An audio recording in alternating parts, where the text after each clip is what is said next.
Shalom. This is Ariel Ben Yasharallah down here in Lions Den Camp.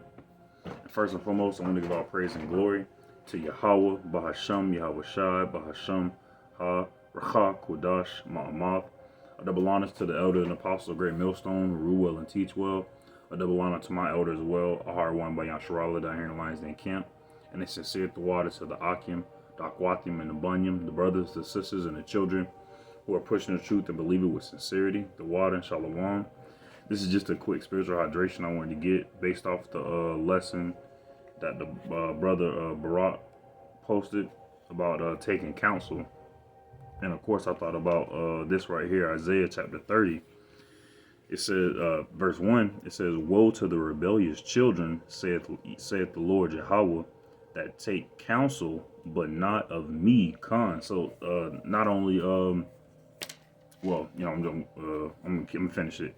"And that cover with a covering, but not of my spirit, that they may add sin to sin." So like the brother Barak was going into in his lesson, you're going through something in your life, and if you talk about it with somebody who doesn't have the knowledge, wisdom, and understanding of Yahweh Hashem Yahweh Shai, they're gonna give you some bullshit. All right, if a man, his wife is divorcing him because she found out that he was laying with other women, according to the Lord, what he did was lawful. Now, if he lied about it, it wasn't done in decency and in order, then of course. But at the same time, his family members or his friends would be like, "Damn, bro, you really messed up," or "Damn, bro, you really messed up." But at the same time, according to the Lord, it's all cool. I say it's all cool. It's all straight. But at the same time, one should that man shouldn't degrade himself trying to go back to the woman. The world and even the woman would tell him, "Well, you need to bow down to that woman. You need to get right with that woman." And it's no, you need to get right with the Lord, Yahweh Hashem Yahweh Shai.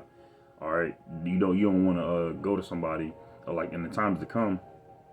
Just like the brother Brock stated in the video, it's not knowing where your next meal may come from, or your next drink of water may come from. People are gonna go down to Egypt for help. People are gonna go down and get the MOTB, just so that, I'm just gonna do it for the kids, type shit. All right, so it's better to take counsel with somebody who is dwelling with the Lord rather than dwelling with the world. Verse 2, "Thou walk to go down into Egypt, and have not asked at my mouth." They'll rather go to these churches or dwell in these vain and profane philosophies rather than just getting down on their knees, putting their hands to the heavens and praying to the Lord Yahweh Bahasham Yahweh Shai. All right, they would rather put their faith in vain and profane doctrines, or put their faith in money, put their faith in guns or their own strength or something like that, or witchcraft or anything like that, rather than truly praying to the Lord and asking him to help. All right. Interesting. Boom. "And have not asked at my mouth to strengthen themselves in the strength of Pharaoh and to trust in the shadow of Egypt." There's going to be so many people going down to the voting polls, voting in Biden or Trump or whoever else is running for president. There's going to be so many people going down there because they're actually putting their strength to strengthen themselves in the strength of Pharaoh. They want to strengthen themselves in the strength of Pharaoh because they believe that Trump is going to make everything right, or they believe that Biden is going to make everything right. All right, but really the Lord is going to make everything right. All right, and the Lord is going to use Biden or Trump to destroy this place rather than to strengthen this place, rather than to make America great again, or be the new normal or some shit like that, Verse 3, "Therefore shall the strength of Pharaoh be your shame, and the trust in the shadow of Egypt your confusion." All right, when these people are, well, not when these people, but these people will realize that the president really didn't have any power. Everybody knows that, but at the same time, they're still going out to the polls. They're still voting because that in their mind, that's all they can do. That's all that they can do to change the economic state or to change the emotional state of America. All right, but the shadow of Egypt is going to be their confusion. All right, the strength of the Pharaoh is going to be their shame. All right, everybody's going to have to profess it. Damn, we were wrong. Now I'm going to jump to verse 7. For the Egyptians shall help in vain. Khan. So a person who doesn't believe in the spirit of Yahweh Hashem Yahweh Shai, they're going to help you, but it's going to be in vain. It's probably going to have some, like Brother Barak was saying in his video, it's probably going to have, they're going to have some ulterior motive. Just like going down to the bank, you getting a loan for however many dollars. They're not giving it to you because they truly want to help you out. They're giving it to you so that way they can put you in debt and keep you paying those interests and shit like that.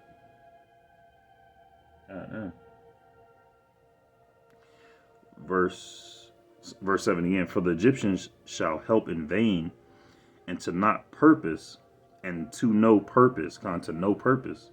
Therefore have I cried concerning this, their strength is to sit still. Now for I'm skipping to verse 9. That this is a rebellious people, lying children that will not hear the law of the Lord. 2/3 of our people they're rebellious people. All right, they're lying children that will not hear the law of the Lord. When you try to tell somebody to, it's better to dwell with the law, it's better to walk in the laws of Yahweh Hashem Yahweh Shai, they cast it aside. They're like, we ain't under the law, we under grace. All right, but we should be under. You should want to. The Lord is giving you grace to follow His laws to the best of your ability. Before, so that way Lord willing, I and the men that teach and the Akwatim and the children, the Banyam, put the laws in the inward parts.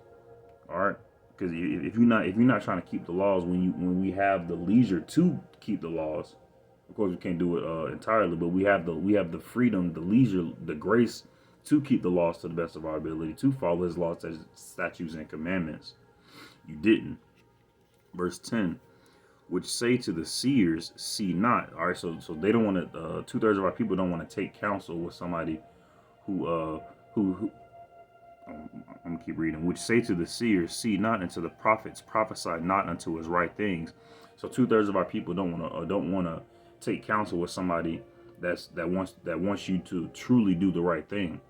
All right, they don't want to take counsel with somebody who's going to prophesy unto them, who's going to tell them something that's going to happen before it even happens.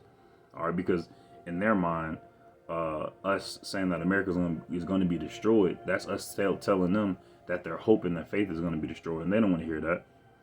Speak unto us smooth things, just say I'm going to get paid next week, say everything's gonna be all right. They want a pat on the back. Prophesy deceits. They want lies. They will rather be lied. They want sweet lies rather than bitter truths. Verse 11, get ye out of the way. Turn aside out of the path. Cause the Holy One of Israel to cease from before us. Wherefore thus saith the Holy One of Israel, because ye despise. I'm going to reread verse 11. Get ye out of the way, turn aside out of the path, cause the Holy One of Israel to cease from us. That's what 2/3 of our people are saying. They don't want to hear they don't want to deal with the spirit of Yahweh Hashem Yahweh. They want to deal with lies. They want to deal with the shadow of Egypt. They want to deal with the shame of Pharaoh. That's what they want. All right, they want to be prophesied deceits. In their mind, they're making America great again. All right. Verse 12. Wherefore thus saith the Holy One of Israel, because ye despise this word. So because 2/3 of our people despise in the word of Yahweh Hashem Yahweh Shai, they despise the laws, the statutes, and the commandments, the lifestyle of Yahweh Hashem Yahweh Shai, and trust in oppression, and then they would rather conform to this oppressive society. They would rather conform to this oppressive doctrines and oppressive vain philosophies and perverseness and stay therein. Stay thereon. So like they would rather trust in the oppression of perverseness and stay in that perverseness. All right. So it's better to take counsel with somebody. The brother brought out a lesson, brought out a scripture. I can't think of it now. But he brought out a scripture, and it was a very beautiful scripture. But it's better to take counsel with someone who dwells on the laws, statutes, commandments of the Lord, and it's a much better thing to do. You don't want to go to these pastors, you don't want to go to these churches, you don't want to go to these fucking astrologists, not astrologists, astrologers. Astronomy is cool, an astronomist, but an astrologist, somebody who worships it, somebody who studies astronomy, that's cool. The dwellings of the not the dwellings, but the circuits of the celestial bodies. But an astrologist is somebody who worships the circuits and the celestial bodies themselves. You don't want to be yoked with somebody like that. All right, but Lord willing, I pray this lesson was edifying. Shalom.